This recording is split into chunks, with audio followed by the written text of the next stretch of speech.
Hi, welcome to Algebra 2. My name is Miss Karas. Happy back to school night.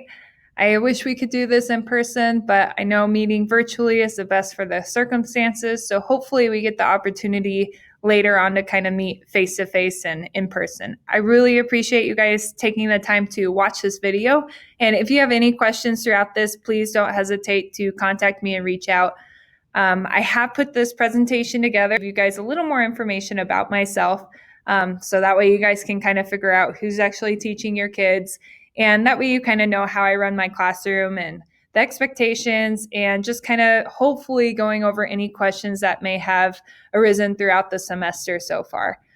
So, a little bit about myself. I grew up in Fort Morgan, Colorado, and then I was recruited to go play Division II volleyball at a school in North Carolina called the University of Mount Olive. So I went out there for college for 4 years. I actually ended up graduating a semester early, but I got a bachelor's of science in mathematics and a minor in business marketing. So you can kind of see I kind of took a different approach, didn't necessarily go into education right away. And then from my undergrad, I got the opportunity to become a graduate assistant volleyball coach. So I got offered a position to coach collegiately for 2 years, which allowed me to get my master's in business administration with a concentration in marketing as well. So I kind of had this thought that I wanted to coach collegiately, and that was kind of my dream job, of the route I wanted to go.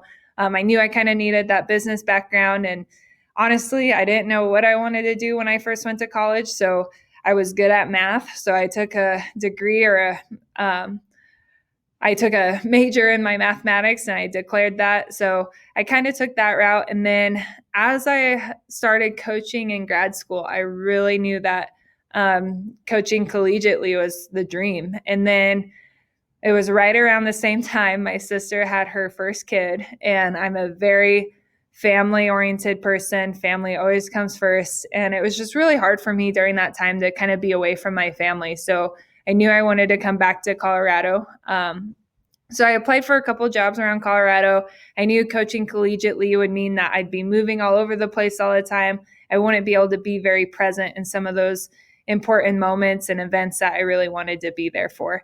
So I did move back to Colorado. I got a job at a bank for a little bit, and then I just realized that it wasn't for me. I tried the business route, and I just really missed the interaction that I had with kids. So I decided to look into teaching and look for some teaching jobs. I reached out to a couple of schools, and Erie High School was one of them. So I reached out to Mr. Buckler and kind of explained to him the circumstance I was in. And I was very fortunate that he hired me and gave me my first teaching opportunity. So this is now my third year at Erie High School and my third year teaching overall. So since I didn't really have that education in my degree, I had to do what was called the alternative licensure program. So what that means is during my first year teaching, you get this alternative teaching license that you teach with, and you're kind of doing like on the job training. So I was actually taking classes or educational classes while I was teaching that first year. So it was kind of a rough first year, but it was really fun, and I got to, learn a lot. And I love where I work now. I love the kids. I just really love the environment that teaching offers, and just, it's been great. So this is also my second year coaching volleyball, so I'm very happy that I'm able to kind of give back in that sense too, and still, have my foot in the volleyball door as well. So last thing about myself, I did just recently get engaged. So in the top right corner, you'll see that's a picture of me and my fiance, Brett. So we were planning to get married in August, had to postpone because of COVID. So hopefully getting married next summer. Fingers crossed that everything kind of stays as planned.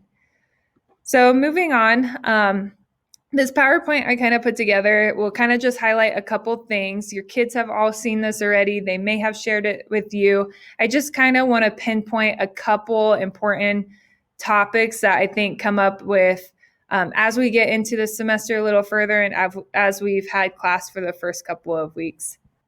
So the three things that I really expect in my classroom is I want my kids to be brave, I want them to work hard, and I want them to have fun. So I want them to be brave enough to take a chance to learn something new, to challenge their brains, to ask questions when needed, and to really take advantage of this opportunity to be learning.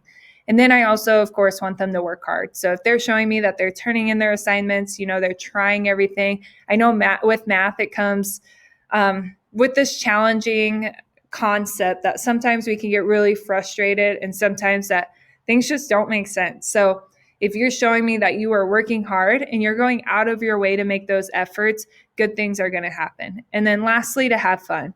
So again, I really hate that math has this reputation that it can be boring and that it's frustrating and that sometimes it's just, it's so serious all the time, that I like to have fun as you get to know me and as your kids know me too, that I like to joke around a lot. And, having them in the classroom is probably one of the, more fun experiences, is because I get to, see them face to face and we get to have those class jokes that come up and just really make it a fun environment in general. So with those three things, okay, in the syllabus are highlighted more specific classroom rules such as cell phone policies, tardy policies, late work, cheating, all that stuff. So if you want to kind of look at that further, your students should have shared that with you. If not, just ask them and they can go ahead. They can pull that up for you again because it's still on Schoology. So another quick thing, okay, they do have a textbook that's online. I provide note packets for all the kids, so that way I've pulled stuff from the textbook and I've kind of put it in the note packet. So as we're working through things, it's just a good resource to kind of guide them through what we're doing. So we don't have to spend time copying down a bunch of questions. So we actually get through more examples that way too. This textbook, however, is a good resource for your kids if they want more practice problems or if they want to kind of just reach out to things or reach out to get some extra information on definitions or anything that they can think of is probably in the textbook. So again, there's a PDF document attached to there. Your kids should all know how to access it by now, but that's something that they can pull up too. So Algebra 2, we will focus on higher order functions, okay? So quadratics, rational logarithms. Quadratics is actually our next unit. So we learn to solve, write, graph, and interpret different equations, and we will see the real-world applications of Algebra 2. So this class is kind of there to provide them as a base of moving forward into those higher-level mathematics. My goal for every student is that they will become a more logical and analytical thinker from this course. So I'm hoping that with Algebra 2, it's kind of a hard course, and it's only because we are covering so many different topics in such little time. So we kind of switch gears all over the place, but the biggest thing that I like to, kind of tell my kids is that think of every math problem kind of as a puzzle. You're finding a way to piece everything together. You're finding a way to think more logically about everything. So again, this follows the Colorado Department of Education, those standards, and our district curriculum as well. So kind of a breakdown, we have Unit 1 we finished with analyzing functions. We're just wrapping up absolute value equations for Unit 2. Unit 3, we're getting ready to start, and this is going to be a little longer of a unit. And then Unit 4 was super long with polynomials, so we kind of divided it in half. And then Unit 5 was rational expressions. So this will cover first semester. Semester 2, we will get into radical expressions, exponential and logarithmic functions, probability statistics, and trigonomic functions. So calendar, how I kind of plan. So at the start of every unit and each note packet that your student will get, it has this calendar kind of laid out. So you have a very specific, a lot of words in that first one going over topics, what's due for the day, so class agendas, when things are assigned. And then underneath that, you kind of have a visual. So both of these are always provided at the start of every note packet. You can kind of see, so lesson 1, that 1.1 that's next to it, that's a resource in the textbook. So if you go in the textbook, that's chapter 1, section 1, that's where you can find all this information and you can find extra examples in there as well. So that's why I kind of always add that in there. So again, I like to lay out the whole unit so that way you guys or the kids know that they are getting into the next couple of weeks, they are getting into a bigger concept of covering all these different topics over this whole unit. So unit calendar, they always get access to. Also, the calendar on Schoology will always have all of their assignments. So Schoology is kind of a big thing. I'm sure you all have had experience with this, whether it's good or bad. I can tell you I've had both. So Schoology is something that I have used before we kind of went to this online stuff. I definitely am a little more advanced in the way that I'm using it because I've had a little more practice now. But your kids have been great in their patience for me to get all this done and all that good stuff. So with Schoology, just know all your assignments are on there. I post updates on there, notes, discussions, video links, everything. This is kind of your source for that. Now, if we go to a hybrid model, or if we go all the way back in person, this is something that I will still use regularly, okay? Because even if they miss a day of school and we're fully in person, everything they missed or their homework assignments are all in Schoology. And I like to do that so kids can plan in advance, or if they do accidentally miss a day because something comes up, then they have the resources to catch up so they don't fall behind. So just a quick outline. This is one of my Algebra 2 classes. I do just want to show you kind of how the Schoology is set up. So if your student ever has a problem or can't find anything, maybe this might be helpful to you to see something, or if you want to find something too. So we have this Karas WebEx link, and then my daily class agenda is just kind of highlighting what we're going over every day. And it's just kind of my virtual classroom I put together. I've kind of had fun making it. It is a little sad because it's trying to, produce what I'm actually doing in class. So I'd rather just be doing it in class than making it virtually, but it is kind of nice and just a visual for the kids to see if they want to go through it, and kind of plan out week by week. So I try and update it by week as well. Classroom resources has your syllabus, has this PowerPoint and any other information you may have. That algebra review and that Friday check-in, which is kind of that first week of school stuff. And then Unit 1 and Unit 2. So I'm going to show you an example of Unit 2. So this is kind of how all those folders are laid out. So if I click on Unit 2, I have my calendar, I have all Unit 2 resources, and then the notes that were due at the start to start off this unit. So they didn't really go in a class folder, so that's why they're kind of there by themselves.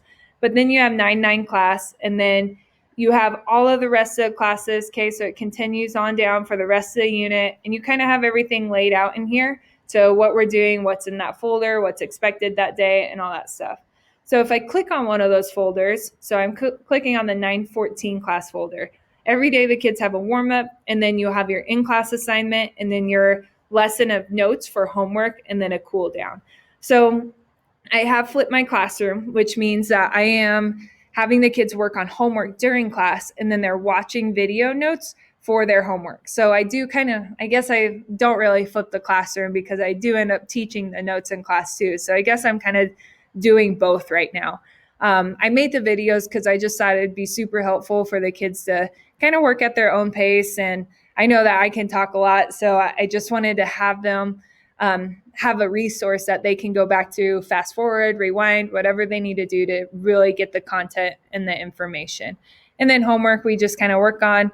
Again, that daily class agenda will kind of show you what we go through every day, but that's mostly Schoology and the consistent pattern that I lay out for each unit. So Infinite Campus is where grading is going to take place. So here is our grading policy. Assessments are 40%, learning activities such as homeworks 25%, semester exams 25%, participation such as notes, warm-ups, cool downs is 10%.